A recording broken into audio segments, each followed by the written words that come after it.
আসসালামু আলাইকুম, কেমন আছেন আপনারা সবাই? আমি মোহাম্মদ ইনামুল ইসলাম আছি মালয়েশিয়া থেকে। বরাবরের মতোই আপনাদেরকে মালয়েশিয়ার বিশেষ একটি সংবাদ এবং আপডেট নিউজ দেওয়ার চেষ্টা করব আজকের এই গুরুত্বপূর্ণ ভিডিওতে।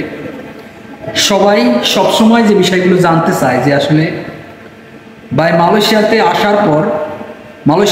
আসার পর যে কোম্পানিতে আমি কাজ করি সেই কোম্পানি থেকে অন্য কোনো কোম্পানিতে কাজ করা যাবে কিনা অথবা কোম্পানি পরিবর্তন করা যাবে কিনা সেই বিষয়ে অনেকেই জানতে চায় যে কোম্পানি পরিবর্তনের কোনো সিস্টেম আছে কিনা মালয়েশিয়াতে।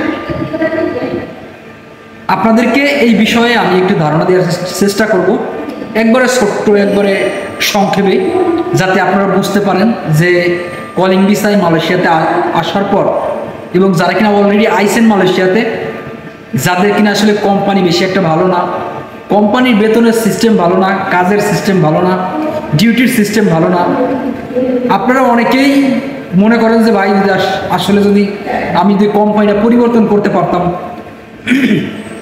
অথবা কোম্পানি যদি পরিবর্তন করা যেত, আদৌ কি করা যায় কিনা সেই বিষয়ে একটু ধারণা দেওয়ার চেষ্টা করব আপনাদের মাঝে। প্রথমত, আমরা কলিং ভিসায় যখন মালয়েশিয়াতে আসি তখন কিন্তু একটা কোম্পানির মাধ্যমে আমাদেরকে আসতে হয়, একটা কোম্পানির ডকুমেন্টে আমাদেরকে থাকতে হয়। মানে সাপোজ আমি মালয়েশিয়াতে আসলাম, যে কোম্পানির নামে আসছি সেই কোম্পানিতে আমার কাজ করা লাগবে। শুধুমাত্র যে সকল ফ্রি ভিসা এবং সাপ্লাই কোম্পানির ভিসা আছে তাদের ব্যাপারটা একটু আলাদা, ভিন্ন। এখন আসলে কোম্পানি পরিবর্তন করা যায় কিনা, আসলেই যায় কিনা? মালয়েশিয়ার নিয়ম অনুযায়ী যদি কোনো ব্যক্তি কলিং ভিসায় মালয়েশিয়াতে আসে, যদি কোনো কোম্পানিতে সে কাজ করে, যে কোম্পানিতে কলিং ভিসায় আইসে সেই কোম্পানিতেই তাকে কাজ করা লাগবে। মানে আপনি যে কোম্পানিতে আইসেন সেই কোম্পানিতেই আপনাকে কাজ করা লাগবে। এখন কোম্পানি পরিবর্তনের বিষয় যেটা, সেটা হচ্ছে যে মালয়েশিয়া সরকার এক এক সময় মালয়েশিয়াতে অবস্থানরত শ্রমিকদের কিছু কিছু সময় সুযোগ প্রদান করে থাকে, সুযোগ দেয় যে কোম্পানি পরিবর্তনের অথবা অবৈধ থেকে বৈধ হওয়ার সিস্টেম, অথবা যারা অবৈধ আছে তারা দেশে চলে যাওয়ার সিস্টেম, এরকম কিন্তু মাঝে মাঝে সুযোগ দেয় মালয়েশিয়ার সরকার। এখন কোম্পানি পরিবর্তন করা যায় ঠিক সেই সময়, আপনাদেরকে সহজেই বলতেছি, সেটা হচ্ছে যে আপনি যে কোম্পানিতে আইসেন, কাজ কাম নাই, কাজ কাম কম, আপনি কোম্পানি থেকে লারি হয়ে গেছেন, মানে কোম্পানি থেকে অন্য জায়গায় চলে গেছেন। আপনারা একটু ভালো করে শোনেন এই বিষয়টা। যারা কিনা আসলে মালয়েশিয়াতে নতুন আছেন এই মুহূর্তে, তাদের এই বিষয়টা খুব বেশি গুরুত্বপূর্ণ যে আপনারা কাজ কাম নাই কোম্পানিতে, আপনার কোম্পানি ছেড়ে আপনি অন্য জায়গায় চলে গেছেন, মানে আপনি যে কোম্পানিতে আইছিলেন ওই কোম্পানি ছেড়ে চলে গেছেন। এখন সরকার সুযোগ দিল যে অবৈধ লোকের বৈধ হওয়া যাবে। ঠিক সেই সময় কিন্তু আপনারা কোম্পানি পরিবর্তন করতে পারবেন এবং অন্য কোম্পানিতে ভিসা গ্রহণ করতে পারবেন, মানে অন্য কোম্পানিতে ভিসা লাগাতে পারবেন, পারমিট করতে পারবেন। ঠিক এই মুহূর্তেই কোম্পানি পরিবর্তন করা সম্ভব।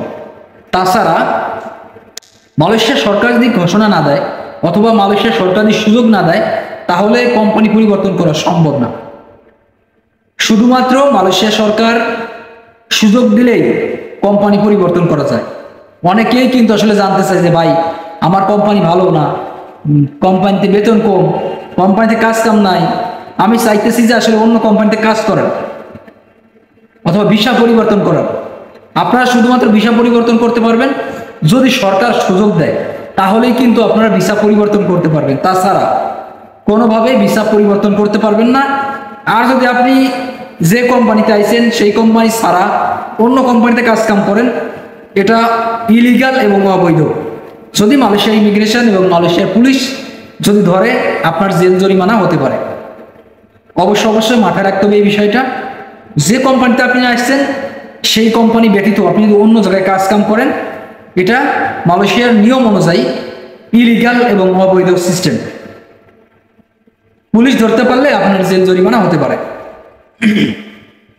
এখন নতুন যারা আইছেন, কোম্পানিতে কাজ কাম নাই, আপনারা চাইলেই অবৈধ হতে পারেন, অন্য জায়গায় কাজ করতে পারেন। সরকার সুযোগ দিলে আপনারা সরকারের যে সিস্টেম আছে সিস্টেম অনুযায়ী বৈধতা গ্রহণ করতে পারেন, তারপরে চাইলে অন্য কোম্পানিতে ভিসা লাগাইতে পারেন। এটা হবে সহজ পদ্ধতি। আর এখন অনেকেই বলতেছে যে ভাই আমার কোম্পানি ভালো না, আমার কোম্পানিতে কাজ কাম নাই, বেতন ভালো না, নিয়ম ভালো না, এখন আসলে আমাদের করণীয় কি? আপনাদের করণীয় একটাই, অন্য জায়গায় কাজ করতে হবে ভাই।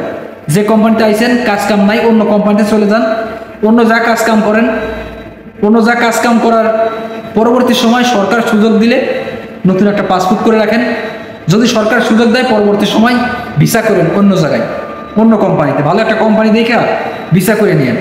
আর ভালো ভালো কোম্পানি খুঁজতে থাকেন। আত্মীয় স্বজন মালয়েশিয়ায় থাকলে তাদের সাথে যোগাযোগ করে ভালো ভালো কোম্পানি দেখতে থাকেন, ভালো ভালো কোম্পানি খুঁজতে থাকেন। আশা করি আপনারা বুঝতে পারছেন ব্যাপারটা। এই কারণে অনেকেই অনেক সময় প্রশ্ন করেন যে ভাই কোম্পানি পরিবর্তনের বিষয়। কোম্পানির এইটাই সিস্টেম, পরিবর্তন করতে পারবেন না যদি সরকার সুযোগ না দেয়। আশা করি বুঝতে পারছেন ব্যাপারটা।